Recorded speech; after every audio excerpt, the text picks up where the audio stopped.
Ladies and gentlemen, boys and girls, welcome to the Music Lab podcast.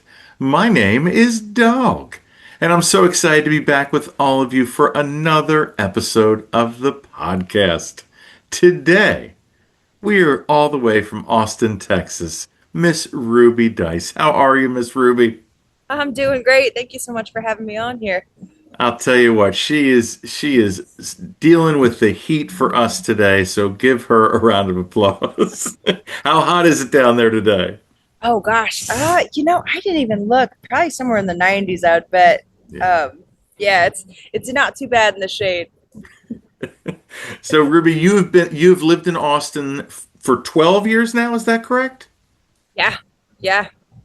And we Been started out in Gunnison, Colorado. Is that correct? Gunnison? yeah, yeah. Tell us about Gunnison and tell us about early childhood and life in Gunnison. Well, my parents owned a hardware store, so I spent most of my days in the back of a hardware store as a young kid. And then Gunnison's an interesting little town. It's way out in the middle of nowhere. One of the largest counties in Colorado, but one of the least populated. So you can drive for hours up into the mountains and never really see anybody. And yeah, it's just a beautiful wilderness to grow up in out there. Um, got to go hiking all the time and go climb up some real mountains up there. And yeah, I don't know. I spent a lot of time between the hardware store and in the family church and um, up on a mountain. So, Were you more of a hunter or a gatherer? um, mix of both. Mix of both. My family, we lived off of what my dad went out and shot most years. So that's yeah, that's what packed the freezer full of meat for the whole year. Uh, So what was your favorite meat growing up eating? What did you like to eat? it depended. It depended on the on my dad would always try to pick off the older elk or bucks that he would shoot, and just because it's healthier for the herd to kind of to shoot the older ones, but their meat's a little tougher. So there was a couple years where he got some does, just mule deer, and that was probably my favorite out of everything that he got. Yeah. The back strap, right? That's the best part, correct? Yeah, yeah, Yeah. absolutely. Yeah, in Pennsylvania, obviously hunting is a big deal, and the white-tailed deer population is pretty prevalent. So, what's the hunting season in Texas? Do you have is it year round or is there seasons? I think it probably depends. I haven't been hunting here in Texas. I've been Okay. so busy making music, but you know, I think it depends on where you're at because I know, like up in North Texas, they'll hire hunters in to kill off some of the whitetail because they're just overpopulated. So I think it depends. Yeah. I hear about those feral hogs that you guys are dealing with down there too, right? Yeah, yeah. I drove past one driving to a gig a couple hours south of here, and man, that thing was half the size of the car. It was massive.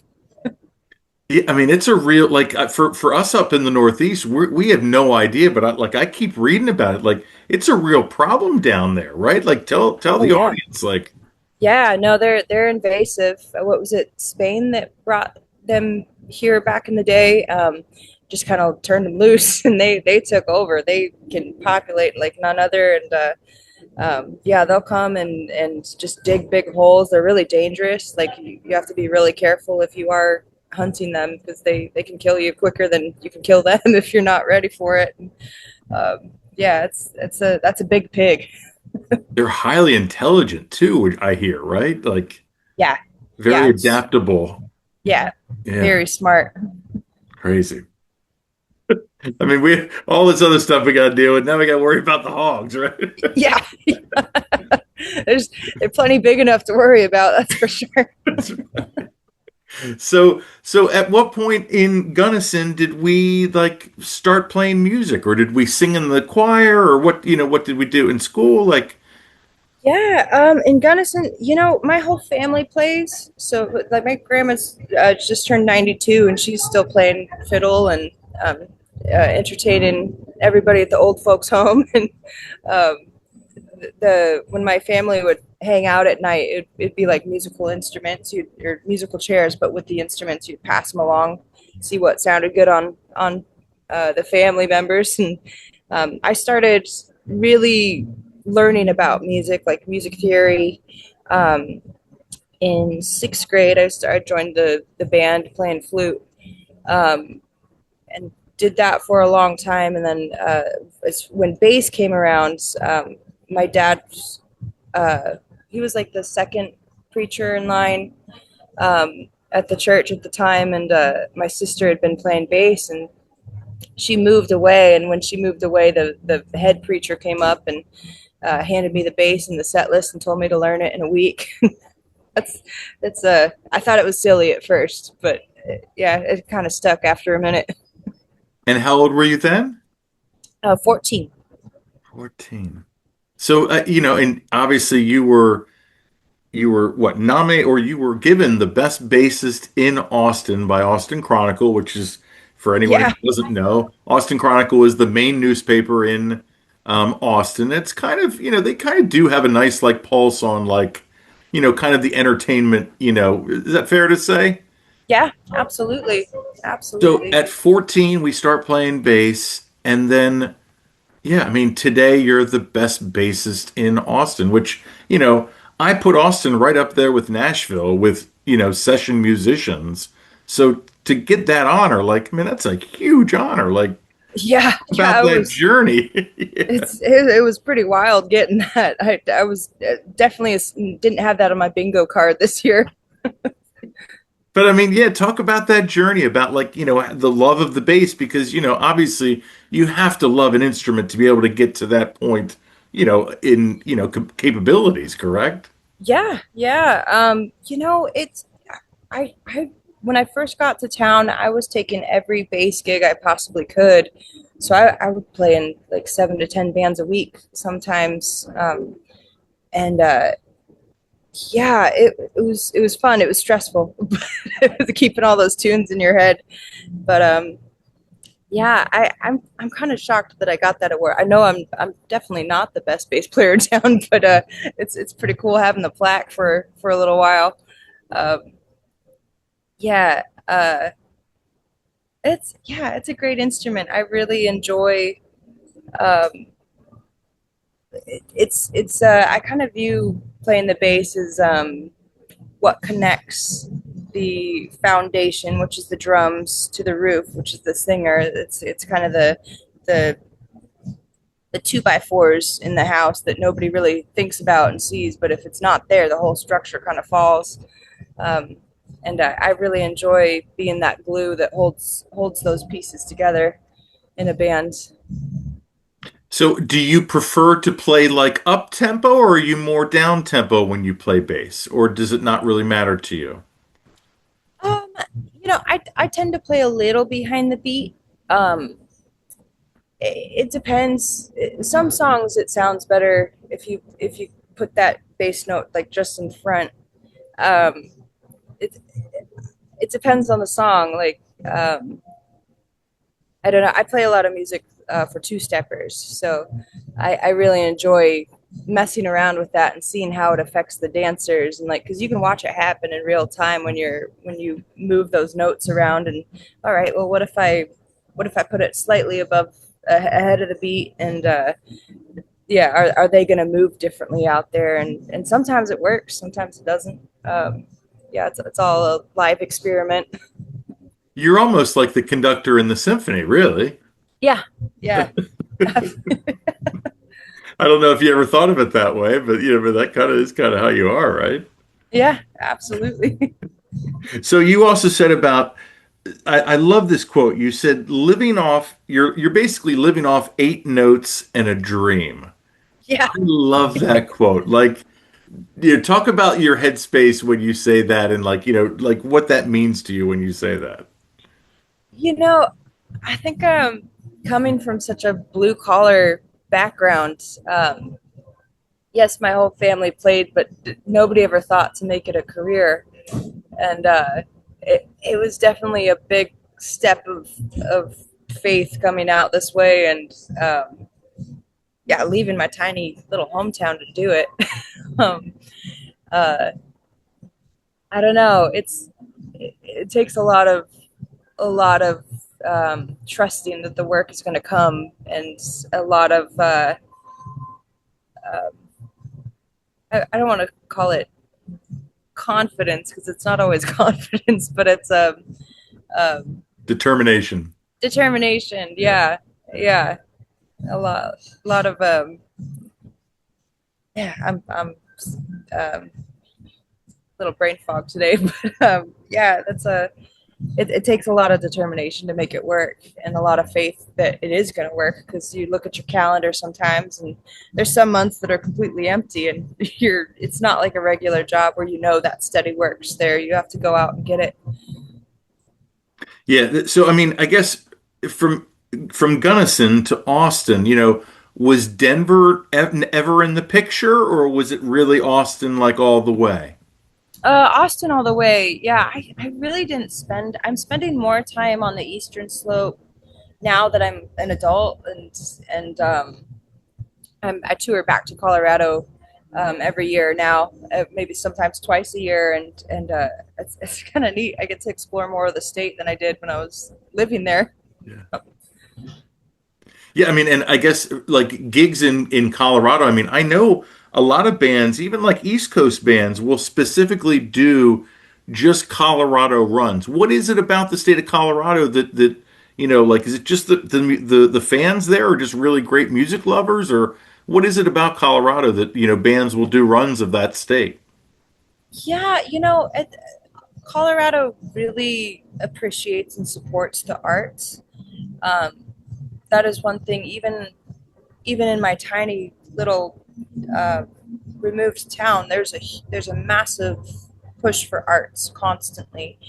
Um, People are willing to pay for it there, which that helps when you're on the road. Uh, there's a Yeah, I don't know. There's just such a love for it there that I think it does attract artists. It's that like-mindedness um, that really appreciates the work that people put into it as well. So you talked about, playing for 7 to 10 bands a week. You're doing the grind, you're keeping your head above water. Was there a band that you felt like, man, I could really kind of like attach to one of these, or were they all just kind of like numbers at that point? There was a handful of bands that I was starting to really try to help build, and like was getting more active as not just a sideman but like a member. And then when the pandemic hit, those all kind of went away.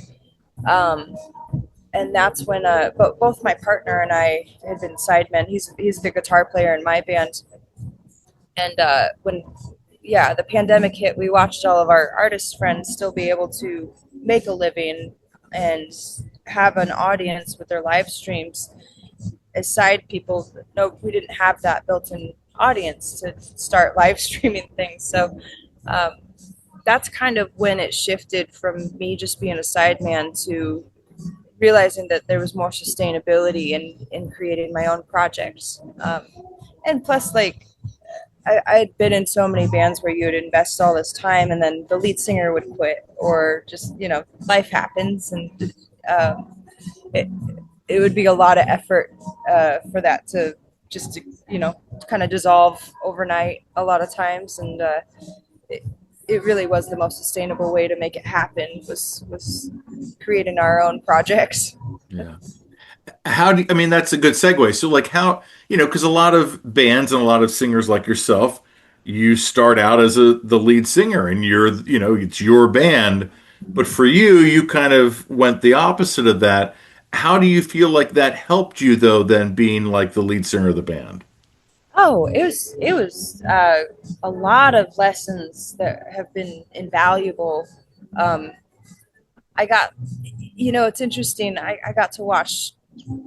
dozens of band leaders over the years and worked with them. And I think my biggest takeaways from some of that was how not to lead a band and how not to run a business.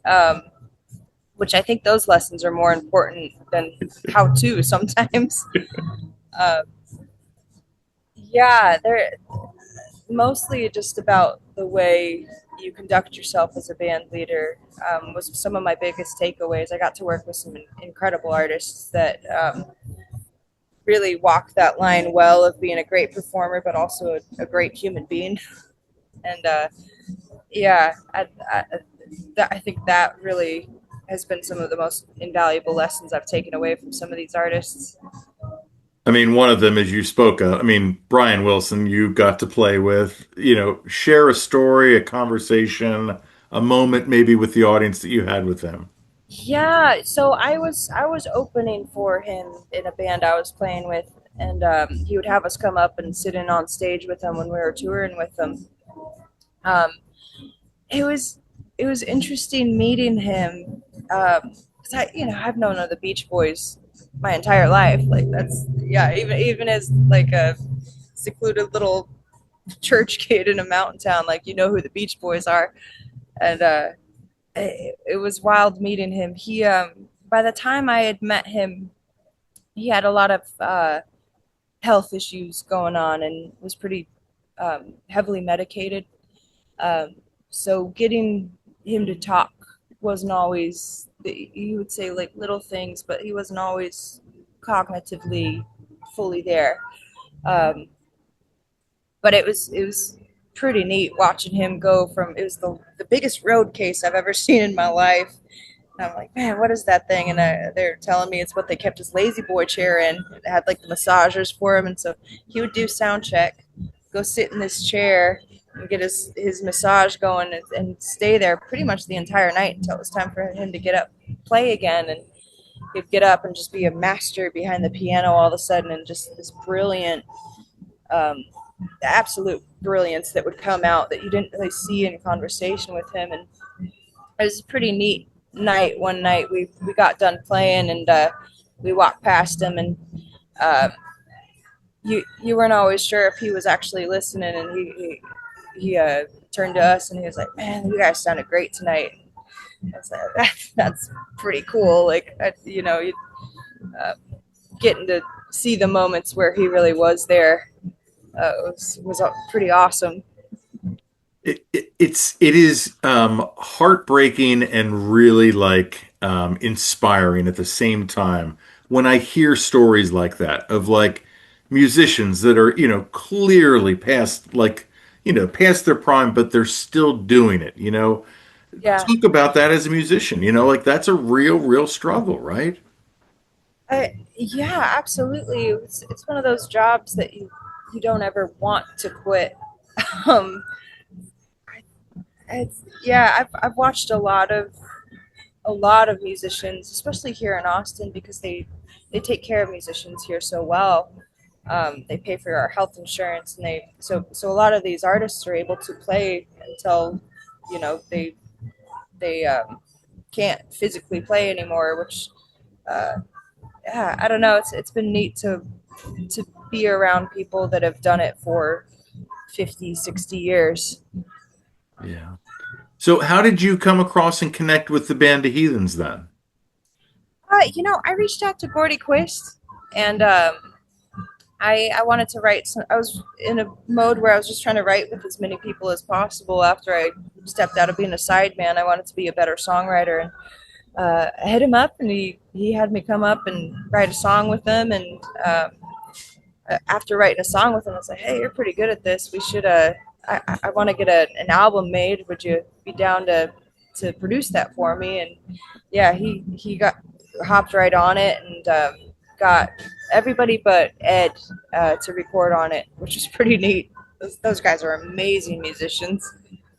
So yeah, I mean, talk about that, because how many songs did you go in with, or did you pretty much these were all like on the spot, and this is what was on the album? So I think I sent him 20 Oh, songs.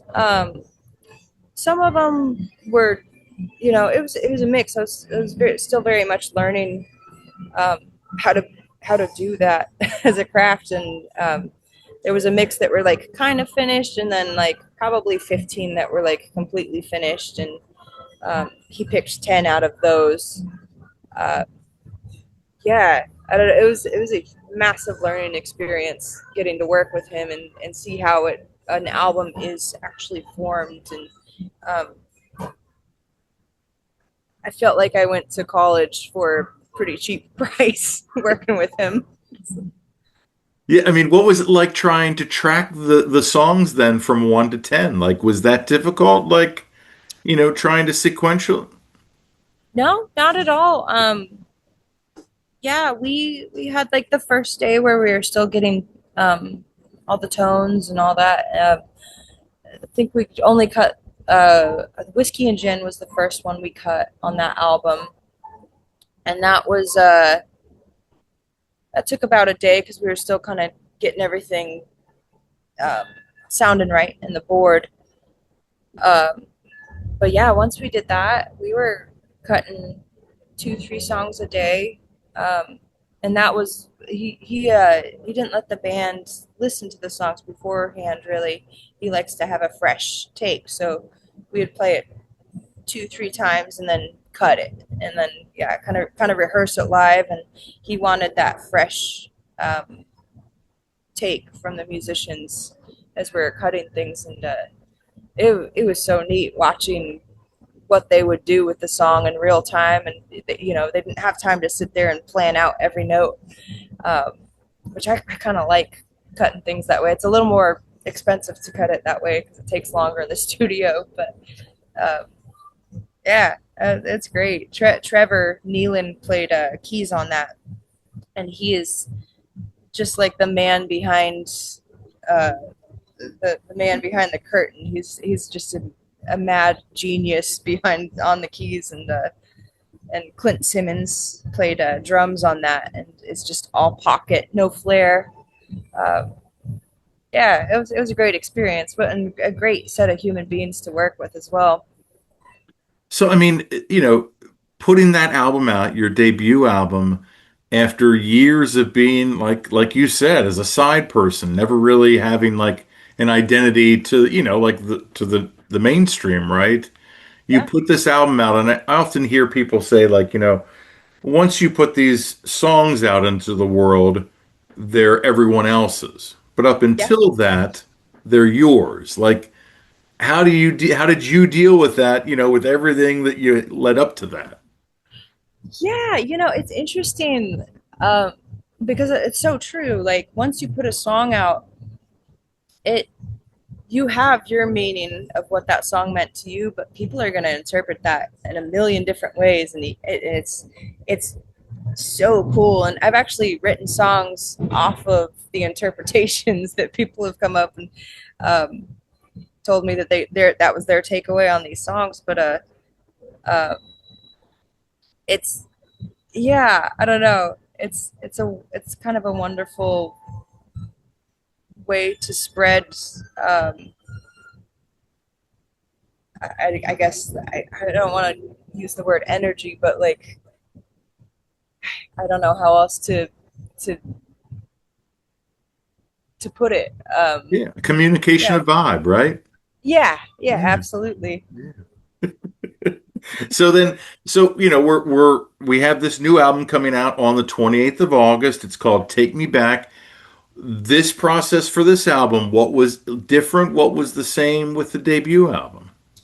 This one was very different. So when as I was starting to write with all these different songwriters in town, um, I realized that I had something going there. I was like, I've got enough songs. Because I was meeting people about twice a week at the BMI studio here in town. It's the BMI office. It's not a studio, but uh, just trying to get as much experience as a songwriter as I could. I treated it like I did with live shows, where I was like, well, that's how I got great as a bass player, was playing with everybody. Mhm. I think writing with everybody will do the same, and that's when I really kind of got this idea that I wanted to highlight the music community in town, um, and make a collaboration album with everybody. So we decided to go into the studio and document everything as well. So I've got a documentary coming out with this album as well. Um, I'm so excited. I got such a great group of people to work with me on this. The band helped me pre-produce everything. So we went to How Much Studios to do the pre-production, and we decided to produce it ourselves as a band.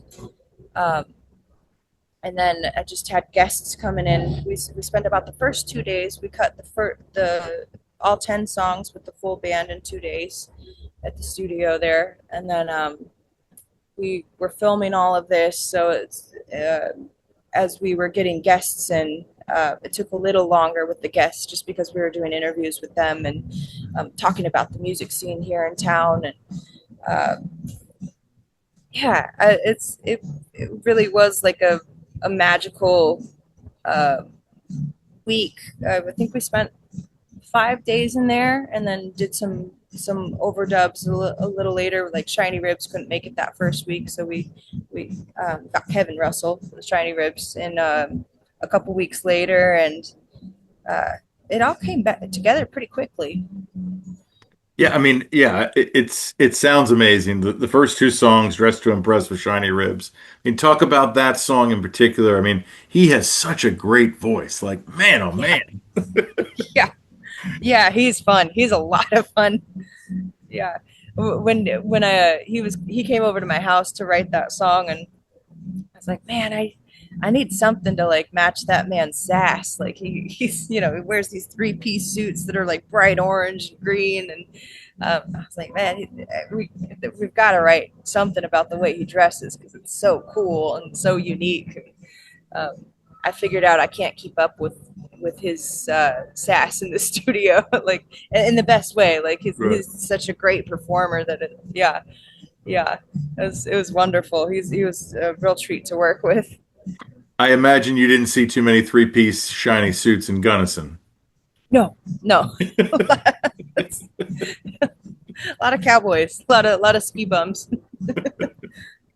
So, I mean, living in Austin now, like, the food scene in Austin is amazing. Like, how do you not gain 50 pounds down there? I mean, is it Oh, I, hard not to do? I packed on a little bit when I got here. This is a great angle on this computer. So we barbecue tacos. What do we like? What's our cuisine down? What do we like? I love that. There's some really great El Pastor tacos in this neighborhood in particular. I'm sitting here at Radio East talking to you. Yeah. Yeah, there's not really bad food here in town. um, Tacos are great. I'm a big fan of Vietnamese food, and there's a lot of really great like Vietnamese and Thai places that you can hit. And, um, yeah, I'm trying to think. Barbecue is great. It's a little rich for me sometimes. Like, yeah, it can be a little heavy. Yeah, I finally got to try Franklin's because that's the big one. That's the famous one, and there's always like a 5 hour wait to get barbecue, and I'm not in love with food enough to do that. And Yeah. I got to play a private party that they catered, and I was like, all right, I get it. It's this is the best in town. Yeah. Yeah, totally understand. That's so cool.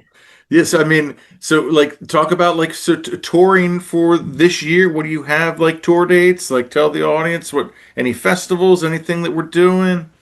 Yeah, I just finished up my run through Colorado. Did that home state run this year, and then I will be heading out to Knoxville and Nashville. Taking off tomorrow actually to go hit that run. Um, yeah, that's a short little one coming up, and then in September I'll be back in Nashville. But first, before we jump to that, in August I'll be playing Houston and Austin for the album release. So Austin will be the big one at the O4 Center, and then Houston we're doing a release show as well at the Continental Club. So those are going to be probably the biggest shows that we're putting on ourselves, and then we'll be there for Americana Fest in Nashville. I think we're playing the Lipstick Lounge, and then a couple others. I'll have to double check that, but um, then October, we will be in West Texas for a festival out there, in Marathon, Texas. They're putting on something, and we're going to be like the host band. Since we've backed up so many artists over the years, each and everybody in my bands, it's pretty easy to throw a festival like that together and just hire in the artists and we back everybody, which is pretty fun, Yeah. especially in a place like that where there's limited rooms to stay in. Yeah. Um, What about the weather down there with all the flooding again? Like, is that affected you guys, or is it west of you, right? it's a little west of us. Yeah. Yeah. Yeah. It's more like Kerrville was getting hit again. I think they improved some of their flooding systems after last year. Yeah. Um, Just so sad. yeah. Yeah. I think, yeah, honestly, the fires up in Colorado were affecting us on tour a little more so than the floods have down here. Okay. Um, yeah, it's wild. Everything's either flooding or on fire. Yeah, I mean, we were dealing with the Canadian wildfire smoke Friday and Saturday. Like, I wanted to go see Death Cab for Cutie in Philly, and it was just couldn't do Ooh. it. Like, I just not going to sit outside for 3 hours and Yeah, unhazardous. Like, yeah, that was crazy, crazy, wild. crazy. Yeah, Mother So I want Nature. to talk about Heidi with McGuckin and what she's done for your career and what, how she's helped out because obviously that's how you and I connected. Yeah, yeah. Oh, she's lovely. I love working with her. This is the first time. So the my label actually recommended working with her. Um, uh, yeah, Joe over at Get Your Records was like, I've got this woman. You gotta work with her. She's the best in Texas, and he's right. She really is. Affordable prices, which is a nice perk. um, yeah, and yeah, she's just really on top of her game. I haven't had the chance to actually meet her in person. It's all been or not interviews, but conversations like this, and um, yeah, she's all business. I love it. Yeah, I've found that, working with other publicists as including her, like that is a good way to put it. They are all business. Like it is very like not much small talk. It's, Yeah, this, yeah, when, this, where, when. yeah, yeah. That's great. It That's great. is. Less explanation, more information. Yeah, I was never much on words, like just action, right? Yeah, yeah. So as a songwriter, like is it mostly lyrics first and then music, or are you more music first and then lyrics, or does it really kind of depend on the song? Oh, it really depends. I really when folks ask me what my method is, I'm like, I don't know, everything and anything, whatever the ADD path brings me down today. No, there's no real reason to the madness. So I've heard other Texas artists tell me this and bands that like you can realistically, if you're a band, you can just tour the state of Texas and have a pretty good living. Like, Oh can you yeah, speak on that or bands that that basically do that? yeah, especially in that like Texas country red dirt scene. Like you might be dipping into New Mexico, Colorado, and Oklahoma, but I mean, you can make a pretty decent living just touring Texas. It's a I mean it's a massive state, so it makes sense. But yeah, it's I think Colorado and Texas have that kinship where they do take care of their artists. Yeah, do you think that's been recent or do you think that's always been that way for at least those states because you've lived there now at least for a while? Yeah, I think as long as I've been in Texas, it's been that way. Mhm. And that's saying that that's for specific genres that can do that. Like, you're probably gonna have to leave the state and go tour around if you're, I don't know, like a pop band or a Yeah, hip reggae hop. band or Right. yeah, hip hop. You're gonna have to tour a little wider range to get that audience. But if you're playing country music, you can stay in Texas as long as you want. Yeah. It is kind of crazy because, Pennsylvania, we're a pretty big state too, but for a Pennsylvania band to just tour Pennsylvania, I don't even know if that exists. So like it's kind of cool that Texas does support that, and Yeah, so prevalently too, right? yeah, absolutely. So I am hoping to get to Americana Fest as well. You spoke about it earlier. We went to it last year for the first time. It was amazing. And what I liked about Americana Fest, and I'm sure because you've played South by before too, what I liked about Americana Fest, it was very similar to South by, but kind of without the bullshit. Yes, yeah, And it's a lot more compact and it's not as overwhelming as South by is. Is that yeah. kind of fair to say? Am I like kind of on point with that? Oh, absolutely. Well, and it's kind of wild. Like South by started as a music festival, but the music's really taken a back seat. Like it's more of a film and tech festival these days. That Yeah. um, when bands ask me if they should come down for it, I was like, "Oh, you're better off hitting Americana Fest or something else. Like come down and experience it if you want, but I wouldn't put a whole lot of weight in actually playing it." And it's sad for you to, I mean, for me to hear you say that because, I mean, like I said, I've gone to the last 11 and I've seen that as well. Like, just even the amount of bands that are playing is just tremendously lower than what it used to be. So, Oh yeah, yeah, you're right. It's very now conglomerated and, you know, it sucks. It really does. yeah. I would say 2018, 2019 were really the last years where it was the music festival, and yeah, it's ever since the pandemic, it hasn't really recovered in that way. Yeah, it almost it has a little bit of Coachella vibes now. Yeah, Like it's yeah, the B scene or, like that kind of, and it's like, I don't know, just kind of gross and yeah, corporate and yeah. It's kind of cool though. Like um, the Austin bands have really taken it back over. You have the SoCo Stomp. Sam's Town Point does a big party, couple day party every year. There's the Armadillo headquarters. Like there are cool things to come play and check out, but it's going to the local bands, which I think that was where South by really kind of took a dive right. in the first place. Is the local bands all got booted Yeah. um, when that festival would come around. They're they're going back to the roots of it. Yeah. And as you know, there is no reason to kick out any of the local bands in Austin Yeah, because they're yeah, 90% better than most of your town's bands. yeah, yeah. They do it every day, They several do. times a day. Yeah, but to your point, the SoCo Stomp, I was really disappointed because I think because the University of Texas's spring break did not align with this year's South by. So they did the Right. SoCo Stomp after South by because man, Yeah. we look forward to that every year. Like that was always a great lineup. We Yeah. saw Calder Allen last year. We saw Dylan Gossett. We saw West Texas Exiles played. The Peterson brothers. Like Oh, those guys are great. so good. Yeah. And you want to talk about a great bass player, man? That guy, Yeah. So Alex, right? Yeah, Alex. yeah. Yeah, he rips.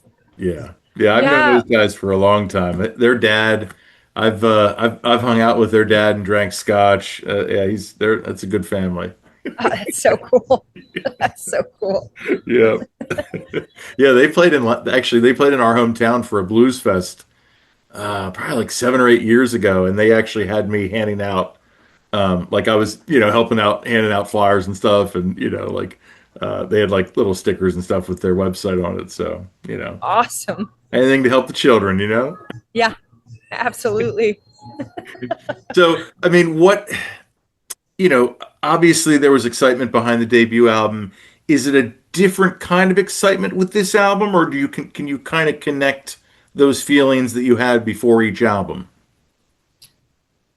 Yeah, I think I'm more excited about this one than the other one. Um, just because it's just me and all my friends that made it, and I don't know that the first making that first album was quite the experience, and quite the it was a learning curve of how to put on that kind of show, and it was a lot more stressful, and it's like, oh, I know how to do this now, like this is just fun now. Um and yeah, I don't know, it's there was part of it that I guess I don't have that like lead singer thing where you want to be the the main feature all the time. Yeah. Like I definitely enjoy featuring other people, and bringing other vibes and talents in, and just making it a party, um, more so than uh, yeah, I don't know. I enjoyed having other people sing on this album, and bring their talents, and that made it a lot more fun for me. Mhm. Yeah, I guess one of the last questions I want to ask you, and not to bring the vibe down at all, but I know this is a reality, and I think you even mentioned this in some interviews. Being a female, being a musician, it's not easy, especially being a solo artist. Like, is there a story or is there an experience you can share that maybe, kind of goes along with that? Yeah, I when I first got to Austin, I played Sixth Street a lot. It's too much, but it made me tough down there. You never knew, and uh, you'd never know if somebody was going to come up and give you a little booty tap or whatever. And I got pretty quick with my bass headstock when they would do that. It's a definitely more of a fighter than a flighter when it comes to stuff like that. Um, these days, I think not. I don't really get like the crazy comments these days, and um, or anything like that. Like, people have been pretty respectful to me. I it, I do notice, when I see like festivals booked, that there's not many women included in a lot of festivals, and I've had friends mention to me, like one friend in particular was like, I hit up this venue a bunch, and they just straight up told me they don't book women at all, and I was like, wow, like, knowing her following that in that particular area, so they're making a mistake because she'd be selling that room out. But um, there is some of that, but I think it's fading as time goes on, and I think more women are banding together. I'm part of this Texas women's country group, and they they share contacts, they share booking information. Like, they have been just a really great support system, because the system itself doesn't support women in the same way, and so they're doing it from within, and I think I'm really excited to see what happens in the next 10 years with that. So yeah. Yeah, well, and you had touched on some of these organizations that are helping musicians in Austin, like Sonic Guild, Armadillo, any of all of those like spots. I as we've seen, like the cost to live in Austin, just like everywhere else, has just been so exponential. Like, talk Yeah. about how that is, like struggling to live in a city like Austin. Thank God that rent bubble finally popped, and prices have been coming down. Okay. I was actually able to talk my landlord into lowering my rent by $100 this last go around. Yes, but uh, yeah, it's not a cheap place to live. But I don't, like you said, I don't think anywhere is cheap to live. Like, it's certainly more expensive in my hometown than it is here, even. So, and there's no jobs there. So it's yeah, I think it's more of a nationwide thing. Um, I've been able to, I do all right making a living here. I play a lot of corporate gigs, and with the tech scene that came to raise the prices, it also helps pay artists to come play their parties, and so there's the higher the prices have gone up, I've also been able to charge a little more too. So um, not to say it hasn't been a struggle, but yeah. I It, feel pretty lucky at this point.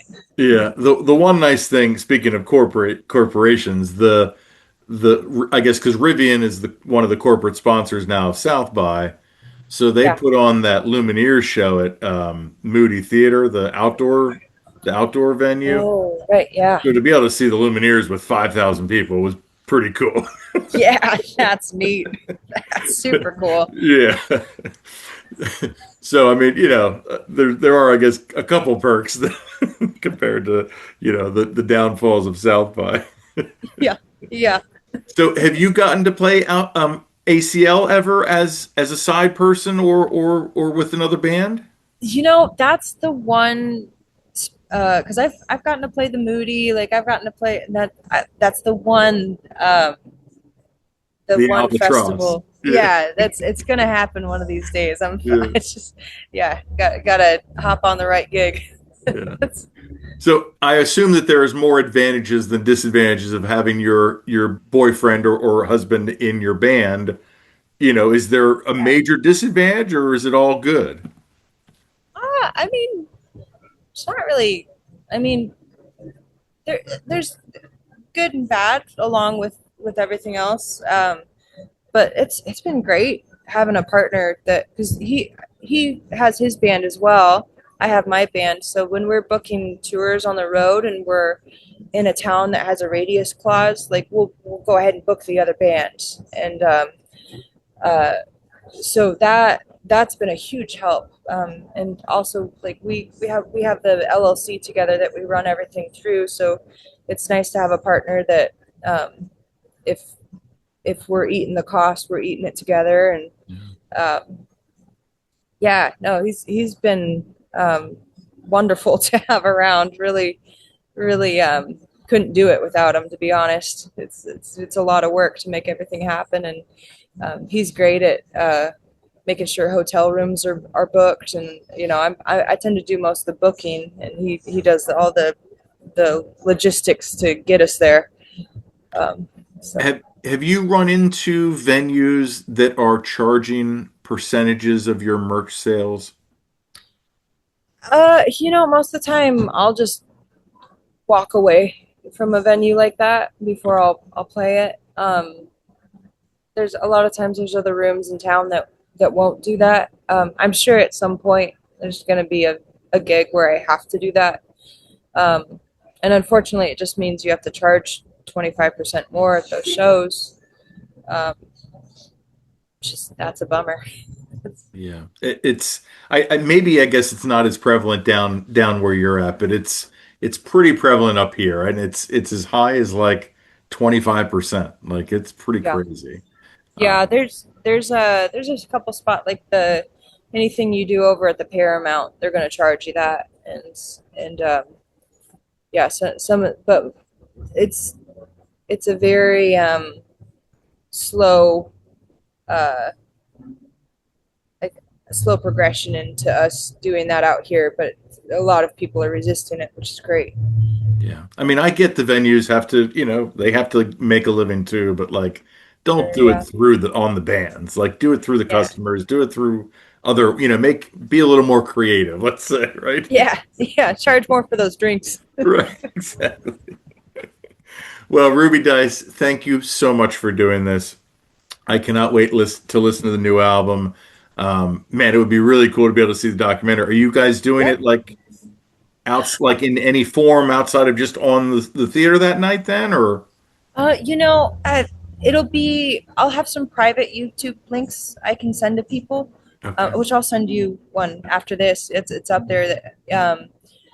Yeah, it's pretty neat. It's a short little watch. It's a mini doc. I didn't want to keep yeah, people sitting there too long.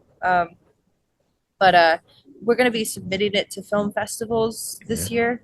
yeah, So I can't quite like just publicly put it out yet.